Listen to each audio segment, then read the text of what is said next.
కాకినాడ జిల్లా తునిలో మరోసారి high tension నెలకొంది. మరి కాసేపట్లో తుని మున్సిపల్ వైస్ చైర్మన్ ఎన్నిక నేపథ్యంలో పోలీసుల రక్షణతో కౌన్సిల్ సభ్యులు మున్సిపల్ కార్యాలయానికి వస్తున్నారు.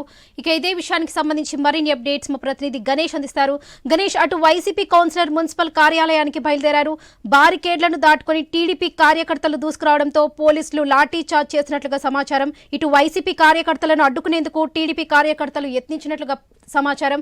మరి తునిలో మరోసారి హై టెన్షన్ వాతావరణం నెలకొంది. గణేష్, దీనికి సంబంధించిన అప్డేట్స్ ఏంటి? ఇప్పటికే 2-3 సార్లు వాయిదా పడినటువంటి తుని వైస్ చైర్మన్ పదవి ఎన్నిక అనేది ఇవాళ కూడా జరుగుతుందా లేదనేది సందిగ్ధంగా మారింది. తుని మొత్తం కూడా ప్రస్తుతం ఉద్రిక్త పరిస్థితుల నడుమ ఈ ఎన్నిక జరగబోతున్నటువంటి సిచ్యువేషన్ కనిపిస్తుంది. సమయం అంటే రావడంతో కూటమి నేతలంతా కూడా అక్కడికి రావడం జరిగింది. ఇదే క్రమంలో ఇప్పటి వరకు దాడిశెట్టి రాజా ఆధీనంలో ఉన్నటువంటి మున్సిపల్ చైర్మన్ తో పాటు వైఎస్ఆర్సీపీ కౌన్సిల్ సభ్యులంతా కూడా తమ తమ ఓటు హక్కుని వినియోగించుకునేందుకు మున్సిపల్ కార్యాలయానికి నడిచి రావడం జరిగింది.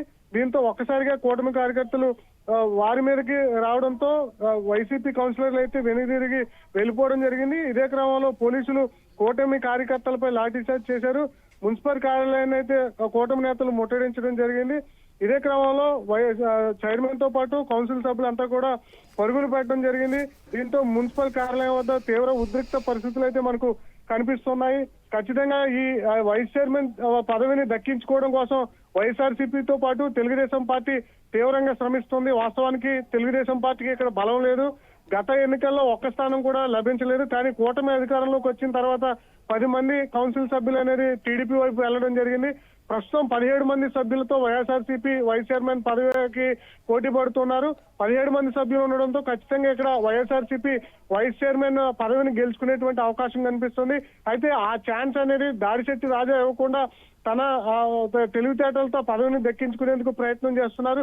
గడిచినటువంటి 15 రోజుల నుంచి కూడా ఈ వైస్ చైర్మన్ పదవిని దక్కించుకునేందుకు రెండు పార్టీలు తీవ్రంగా కసరత్తు చేస్తున్నాయి. దళ బలంతో, అధికార బలంతో తెలుగుదేశం పార్టీ వైసీపీ కౌన్సిలర్లను మభ్యపెట్టైన ఈ వైస్ చైర్మన్ పదవిని దక్కించుకోవడం కోసం ప్రయత్నం చేస్తుంటే ఆత్మరక్షణ కోసం దాడిశెట్టి రాజా ఈ పదవిని ఖచ్చితంగా వైఎస్ఆర్సీపీనే దక్కించుకోవాలి అన్న కాన్సెప్ట్ లో తన క్యాడర్ ను కాపాడుకుంటూ కూడా ఈ వాళ్ళ జరగబోయేటువంటి ఎన్నికలకు సంసిద్ధం అవుతున్నటువంటి తరుణంలో మున్సిపల్ కార్యాలయానికి ఓటు వచ్చేందుకు అడ్డుకున్నటువంటి ఈ వైసీపీ కౌన్సిలర్ల నేపథ్యంలో ఉద్రిక్త పరిస్థితులు అయితే కనిపిస్తున్నాయి.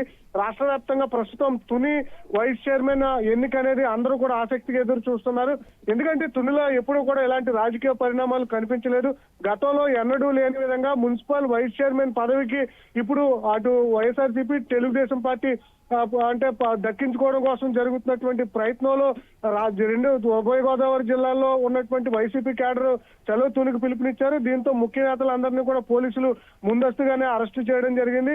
వైసీపీ నాయకులందరూ కూడా ముందస్తుగానే అదుపులోకి తీసుకోవడంతో ఇక్కడ వైసీపీ నాయకులు ఎవరు కూడా రాలేనటువంటి పరిస్థితి. కానీ పోలీసులు కొంత భారీ కట్టుదిట్టమైనటువంటి భద్రత ఏర్పాటు చేసిన అధికార బలంతో కూటమి కార్యకర్తలు అంతా కూడా మున్సిపల్ కార్యాలయం చుట్టూ కూడా గుమ్ముకున్నటువంటి సిచ్యువేషన్ కనిపించింది. దీన్ని కంట్రోల్ చేసేందుకు ప్రస్తుతం పోలీసులు ప్రయత్నం చేస్తున్నారు. ఇవాళ ఎన్నిక జరుగుతుందా లేదనేది ఇంకా చూడాల్సింది. ఎందుకంటే ఈ ఎన్నికను అడ్డుకునేందుకు తెలుగుదేశం పార్టీ నాయకులు తీవ్రంగా శ్రమిస్తున్నారు. దీన్ని పోలీసులు కట్టడి చేసిన తర్వాత మాత్రమే ఎన్నిక జరిగే అవకాశం కనిపిస్తుంది. ఒకవేళ పరిస్థితి అదుపులో లేకపోతే మాత్రం ఇవాళ కూడా ఎన్నిక వాయిదా పడే అవకాశం కనిపిస్తుంది.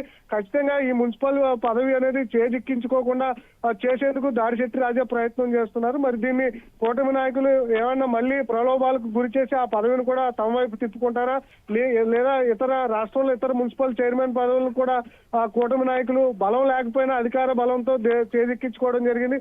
ఇప్పుడు ఇదే ఇక్కడ యుక్తులు అనేవి నడుస్తున్నాయి. మరి వైఎస్ఆర్సీపీ కౌన్సిలర్లు గట్టిగా నిలబడి వైసీపీ అంటే వైస్ చైర్మన్ పదవిని కాపాడుకుంటుందా లేదనేది మాత్రం చూడాల్సి ఉంది. వరలక్ష్మి, గణేష్, ఇప్పటికే తుని మున్సిపల్ చైర్మన్ ఎన్నిక 3 సార్లు వాయిదా పడింది. ఒకవేళ ఇవాళ కూడా వాయిదా పడితే మరి ప్రభుత్వం ఎలాంటి చర్యలు తీసుకునే అవకాశం ఉందంటారు? అంటే ఇప్పటికే హైకోర్టు దీని మీద సీరియస్ గా ఆదేశాలు ఇచ్చింది. అదేవిధంగా ఎన్నికల కమిషన్ కూడా ఇక్కడ ఎన్నికలు సజావుగా జరిగే విధంగా అంటే ఇక్కడ ఉన్నటువంటి జాయింట్ కలెక్టర్లకు ఆదేశాలు ఇచ్చింది. నేరుగా ఆయనే వచ్చి పర్యవేక్షణ చేస్తున్నారు. పోలీసులు కూడా భారీ భద్రత 144 సెక్షన్ అమలు చేస్తున్నారు.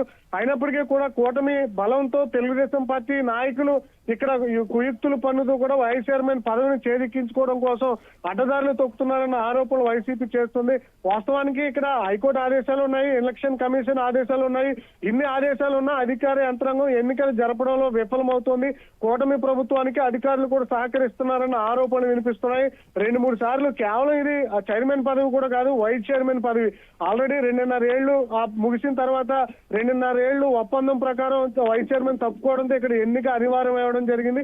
ఇదే క్రమంలో వైఎస్ఆర్సీపీ అభ్యర్థికి వెళ్లాల్సినటువంటి వైస్ చైర్మన్ పదవిని తెలుగుదేశం పార్టీ తమ వైపు రాబట్టుకోవడం కోసం అధికారులు మేనేజ్ చేస్తూ ఎన్నిక వాయిదా పడే విధంగా కుట్రలు చేస్తూ వైఎస్ఆర్సీపీలో ఉన్నటువంటి మిగిలిన 17 మంది కౌన్సిలర్లకు ధనం అంటే తాయిలాలు అని ఎరవేరా వేసి తమ వైపు తిప్పుకునేందుకు ప్రయత్నం చేస్తున్నారన్న ఆరోపణలు వినిపిస్తున్నాయి. దీన్ని మరి పోలీసులే కట్టుదిట్టమైనటువంటి భద్రత ఏర్పాటు చేసి కూటమి నాయకుల యొక్క ఆలోచనలు ఏవైతే ఉన్నాయో వాటిని అంటే వైసీపీ ఏవైతే ఆరోపణ చేస్తుందో ఆరోపణలన్నా కూడా తిప్పకొడితే ఖచ్చితంగా ఇక్కడ ఎన్నిక జరిగే అవకాశం కనిపిస్తుంది. అలా జరగని పక్షంలో శాంతి భద్రతలను అడ్డుగా పెట్టి అంటే కూటమి కార్యకర్తలు నాయకులు భారీగా వస్తున్నారు.